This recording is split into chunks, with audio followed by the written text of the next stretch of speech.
എനിക്ക് DMC കൂടുതലും message വരാറ് സാലറി എത്രയാണ്, അതുപോലെ ജോബ് വേക്കൻസി ഉണ്ടോ എന്നിങ്ങനെയുള്ള ക്വസ്റ്റ്യൻസ് ചോദിച്ചിട്ടായിരിക്കും. ഞാൻ എപ്പോഴും ഇൻ്റർവ്യൂവിൻ്റെ അപ്ഡേറ്റ്സ് എനിക്കധികം അറിയാൻ പറ്റാതെ വരുന്നുണ്ട്. അതുകൊണ്ടാണ് എനിക്ക് വേക്കൻസി ഉള്ളപ്പോഴൊന്നും നിങ്ങൾക്ക് ഇൻഫോം ചെയ്യാൻ പറ്റാതെ വരുന്നത്. പക്ഷേ സാലറി എത്രയാണെന്ന് ചോദിക്കുമ്പോൾ ഞാൻ സ്റ്റാർട്ടിങ് ഒരു ഏവിയേഷൻ ഫീൽഡിൽ എത്രയാണ് സാലറി എന്ന് ഞാൻ എല്ലാവരോടും പറഞ്ഞു കൊടുക്കാറുണ്ട്. അത് കഴിഞ്ഞിട്ട് എൻ്റെ സാലറി എത്രയാണെന്ന് ചോദിക്കുമ്പം എനിക്കത് പറയാനൊരു ബുദ്ധിമുട്ടുണ്ടാകും. കാരണം എനിക്ക് സാലറി എല്ലാവരോടും അങ്ങനെ പറയുന്നത് ഇഷ്ടമല്ല. പക്ഷെ എന്നിട്ടും എൻ്റെ അടുത്ത് നിൽക്കുന്ന ഫ്രണ്ട്സിനോടൊക്കെ ഞാൻ ഓൾമോസ്റ്റ് പറയാറുണ്ട്. പക്ഷെ കുറച്ച് പേരുണ്ട് സാലറി അറിഞ്ഞിട്ട് നമുക്ക് അറിയാവുന്നവരൊക്കെ ആയിരിക്കും സ്വന്തം സാലറി എന്നോട് സാലറി ചോദിച്ചിട്ട്, അതുപോലെ ഞാൻ അവരെന്തെങ്കിലും വർക്ക് ചെയ്യുമ്പോൾ നിങ്ങളുടെ സാലറി എത്രയാണെന്ന് ചോദിക്കുമ്പോൾ ആ മെസ്സേജിന് മൈൻഡ് ചെയ്യാതെ പോകുന്നത്.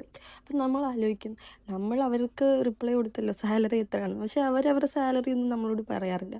പിന്നെ തൊട്ട് ഞാൻ എല്ലാവരോടും സാലറി എത്രയാണെന്ന് പറയുന്നത് നിർത്തി. കാരണം എനിക്ക് ആ കാര്യം എല്ലാവരോടും ഷെയർ ചെയ്യുന്നത് എനിക്കെന്തോ ഒരു ബുദ്ധിമുട്ട് പോലെയാണ്. പക്ഷേ ഏവിയേഷൻ ഫീൽഡിലൊരു സ്റ്റാർട്ടിങ് സാലറി എത്രയാണെന്ന് ഞാൻ എല്ലാവരോടും പറഞ്ഞു കൊടുക്കാറുണ്ട്. പിന്നെ എൻക്വയറി വരുന്ന സമയത്ത്, ജോബ് വേക്കൻസിയുടെ ഒക്കെ എൻക്വയറി വരുന്ന സമയത്ത് കൂടുതലും എനിക്കറിയാൻ പറ്റാതെ വരുന്നുണ്ട്.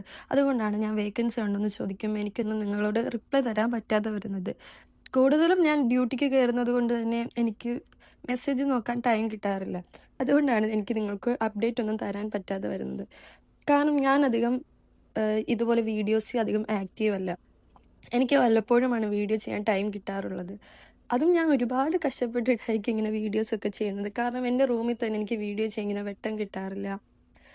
അതുപോലെ ഇങ്ങനെ കുറച്ച് പരിമിതികളൊക്കെ എനിക്ക് ഉണ്ടാവാറുണ്ട്.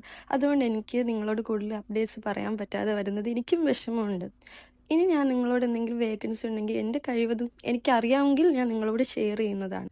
പിന്നെ ഈ സാലറി എത്രയാണെന്ന് പറയാത്തത് വേറൊന്നും കൊണ്ടല്ല.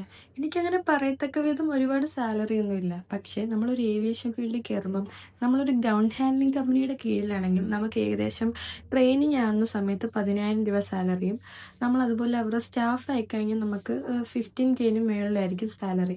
അതുപോലെ നമ്മൾ ഡയറക്റ്റ് എയർലൈൻ സ്റ്റാഫ് ആണെങ്കിൽ നമുക്ക് 20 മേളിലായിരിക്കും സാലറി. അതുപോലെ നമ്മൾ വർഷം കൂടുന്നതിനനുസരിച്ച് നമ്മുടെ പോസ്റ്റ് മാറുമ്പോൾ നമുക്ക് സാലറി അതുപോലെ കൂടുന്നതാണ്. ഇതാണ് എനിക്ക് സാലറി പറ്റി നിങ്ങളോട് പറയാനുള്ളത്. പിന്നെ ഈ വീഡിയോസിലൊക്കെ എൻ്റെ സൗണ്ട് ഒരുമാതിരി ഇരിക്കുന്നതുകൊണ്ട് ഞാൻ നിങ്ങളോട് ക്ഷമ ചോദിക്കുന്നുണ്ട്. കാരണം എനിക്ക് ചെറിയൊരു ത്രോട്ട് പെയിൻ ഉണ്ട്. അതുകൊണ്ടാണ് എനിക്ക് ബെറ്റർ ക്വാളിറ്റി സൗണ്ട് നിങ്ങൾക്ക് കൊണ്ടുവരാൻ പറ്റാത്തതും. അപ്പോൾ എൻ്റെ എല്ലാ പരിമിതികളും ക്ഷമിച്ചുകൊണ്ട് നിങ്ങൾ എൻ്റെ വീഡിയോ കാണുമെന്ന് ഞാൻ വിശ്വസിക്കുന്നു. അതുപോലെ നിങ്ങൾക്ക് ഇനിയും എൻ്റെ മേക്കപ്പ് വീഡിയോസ് കാണാൻ ഇഷ്ടമാണ്, ഞാൻ ഇനി എങ്ങനത്തെ പ്രൊഡക്റ്റാണ് യൂസ് ചെയ്ത് നോക്കണമെന്നൊക്കെ നിങ്ങൾക്ക് എനിക്ക് DM ചെയ്ത് മെസ്സേജ് അയക്കാവുന്നതാണ്. അപ്പോൾ എൻ്റെ ഒരു അടുത്തൊരു വീഡിയോ ആയിട്ട് കാണാം. ബൈ.